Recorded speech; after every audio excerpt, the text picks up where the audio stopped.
السلام علیکم ورحمۃ اللہ وبرکاتہ۔ سیرت النبی صلی اللہ علیہ وسلم کا جو سلسلہ چل رہا تھا اس کا اگلا حصہ پیش خدمت ہے۔ اس سے پہلے ہم نے پڑھا کہ کس طرح جنگ احد کے بعد لوگوں کی جرت مسلمانوں کے خلاف بڑھ گئی۔ اسی طرح یہودیوں نے بھی ایک چال چلی اور انہوں نے یہ مشورہ کیا کہ کیوں نہ نبی کریم صلی اللہ علیہ وسلم کو قتل کر دیا جائے۔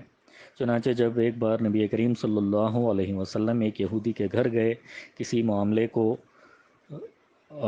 پورا کرنے کے لیے، تو وہاں پر ان یہودیوں نے مشورہ کیا کہ دیوار کے اوپر سے آپ صلی اللہ علیہ وسلم کے اوپر پتھر گرا دیں گے،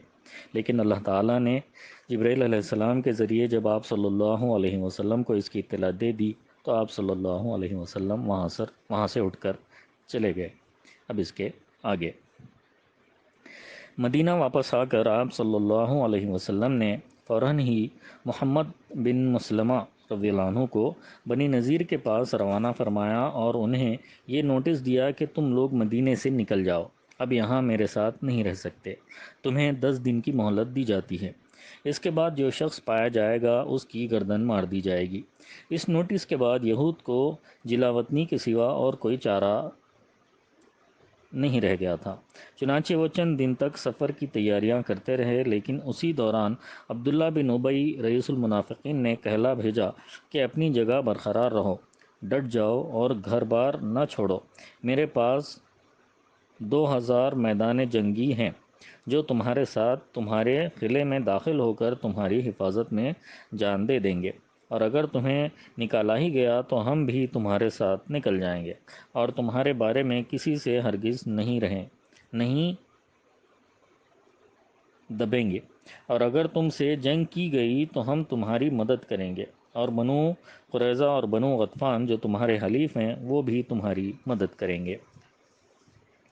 یہ پیغام سن کر یہود کی خود اعتمادی پلٹ آئی اور انہوں نے طے کر لیا کہ جلاوطن ہونے کے بجائے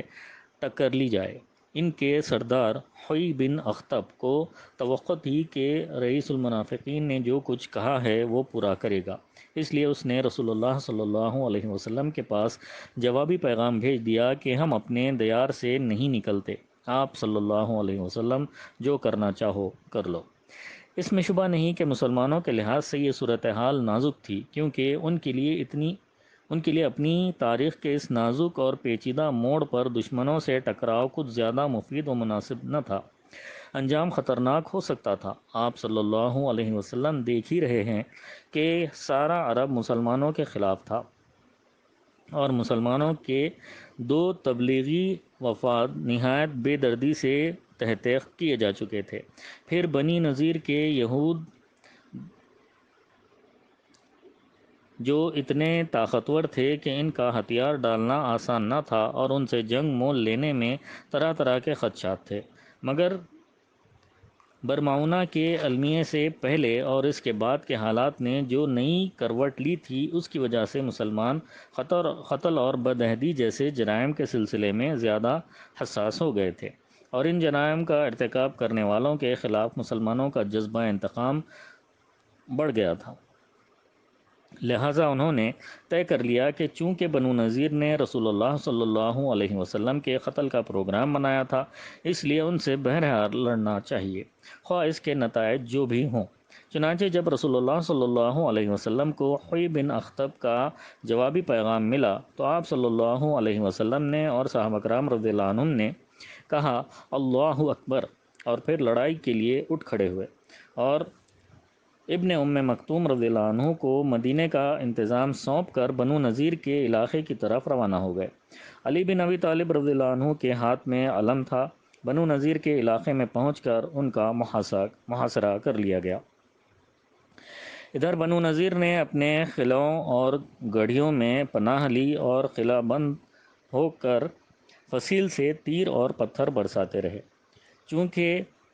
کھجور کے باغات ان کے لیے سپر کا کام دے رہے تھے، اس لیے آپ صلی اللہ علیہ وسلم نے حکم دیا کہ ان درختوں کو کاٹ کر جلا دیا جائے۔ بعد میں اسی کی طرف اشارہ کر کے حسان رضی اللہ عنہ نے فرمایا تھا، بنی لوی کے سرداروں کے لیے یہ معمولی بات تھی کہ بویرہ میں آگ کے شعلے بلند ہو۔ بویرہ بنو نذیر کے نخلستان کا نام تھا، اور اسی کے بارے میں اللہ تعالیٰ کا یہ ارشاد بھی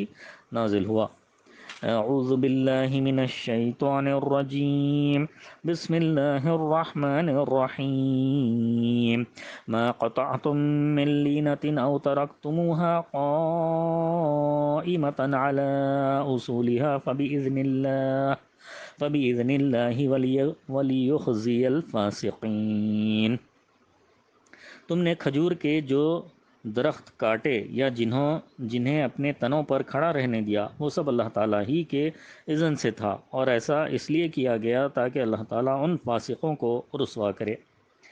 بہرحال جب ان کا محاصرہ کر لیا گیا تو بنو قریظہ ان سے الگ تھلگ رہے۔ عبداللہ بن ابی نے بھی خیانت کی، اور ان کے حلیف غطفان بھی مدد کو نہ آئے، غرض کوئی بھی انہیں مدد دینے یا ان کی مصیبت ٹالنے پر آمادہ نہ ہوا۔ اسی لیے اللہ تعالیٰ نے ان کے واقعے کی مثال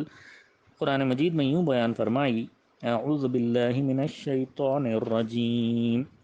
كمثل الشيطان إذ قال للإنسان اكفر فلما كفر قال إني بريء منك۔ جیسے شیطان انسان سے کہتا ہے کہ کفر کرو، اور جب وہ کفر کر بیٹھتا ہے تو شیطان کہتا ہے میں تم سے بری ہوں۔ محاصرے نے کچھ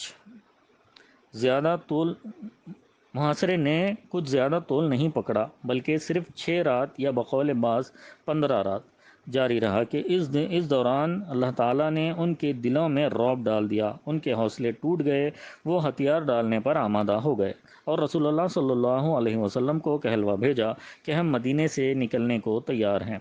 آپ صلی اللہ علیہ وسلم نے ان کی جلاوطنی کی پیشکش منظور فرما لی، اور یہ بھی منظور فرما لیا کہ وہ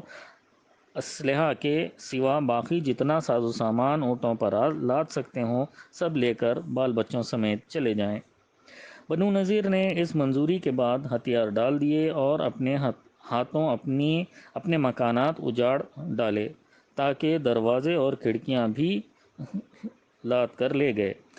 بلکہ بعض نے تو چھت کی کڑیاں اور دیواروں کی کھوٹیاں بھی لاد لیں۔ پھر عورتوں اور بچوں کو سوار کیا اور 600 اونٹوں پر لدالد روانہ ہو گئے۔ بیشتر یہود اور ان کے اکابر مثلاً حوی بن اخطب اور سلام بن ابی نے خیبر کا رخ کیا۔ ایک جماعت ملک شام روانہ ہوئی۔ صرف 2 آدمیوں یعنی یامین بن عمرو اور ابو سعید بن وہب رضی اللہ عنہم نے اسلام قبول کیا، لہٰذا ان کے مال کو ہاتھ نہیں لگایا گیا۔ رسول اللہ صلی اللہ علیہ وسلم نے شرط کے مطابق بنو نذیر کے ہتھیار، زمین، گھر اور باغات اپنے قبضے میں لے لیے۔ ہتھیار میں 50 زرہیں، 50 خود اور 340 تلواریں تھیں۔ بنو نذیر کے یہ باغات، زمین اور مکانات خالص رسول اللہ صلی اللہ علیہ وسلم کا حق تھا۔ آپ صلی اللہ علیہ وسلم کو اختیار تھا کہ آپ صلی اللہ علیہ وسلم اسے اپنے لیے محفوظ رکھیں یا جسے چاہیں دیں۔ چنانچہ آپ صلی اللہ علیہ وسلم نے مال غنیمت کی طرح ان اموال کا خمس یعنی 5واں حصہ نہیں نکالا، کیونکہ اسے اللہ تعالیٰ نے آپ کو بطور فے دیا تھا۔ مسلمانوں نے اس پر گھوڑے اور اونٹ دوڑا کر اسے بزور شمشیر فتح نہیں کیا تھا، لہٰذا آپ صلی اللہ علیہ وسلم نے اپنے اس اختیار خصوصی کے تحت اس پورے مال کو صرف مہاجرین اولین پر تقسیم فرمایا۔ البتہ 2 انصاری صحابی یعنی ابو دجانہ رضی اللہ عنہ اور سہل رضی اللہ عنہ بن حنیف کو ان کے فقر کے سبب اس میں سے کچھ عطا فرمایا۔ اس کے علاوہ آپ صلی اللہ علیہ وسلم نے ایک چھوٹا سا ٹکڑا اپنے لیے محفوظ رکھا، جس میں سے آپ صلی اللہ علیہ وسلم اپنی ازواج مطہرات کا سال بھر کا خرچ نکالتے تھے، اور اس کے بعد جو کچھ بچتا تھا اسے جہاد کی تیاری کے لیے ہتھیار اور گھوڑوں کی فراہمی میں صرف فرما دیتے تھے۔ غزوہ بنو نذیر ربیع الاول 4 ہجری میں پیش آیا، اور اللہ تعالیٰ نے اس تعلق سے پوری سورہ حشر نازل فرمائی، جس میں یہود کی جلا وطنی کا نقشہ کھینچتے ہوئے منافقین کے طرز عمل کا پردہ فاش کیا گیا، اور مال فے کے احکام بیان فرماتے ہوئے مہاجرین و انصار کی مدح و ستائش کی گئی، اور یہ بھی بتلایا گیا کہ جنگی مصالح کے پیش نظر دشمن کے درخت کاٹے جا سکتے ہیں اور ان میں آگ لگائی جا سکتی ہے۔ ایسا کرنا فساد فی الارض نہیں۔ پھر اہل ایمان کو تقوی کے التزام اور آخرت کی تیاری کی تاکید کی گئی۔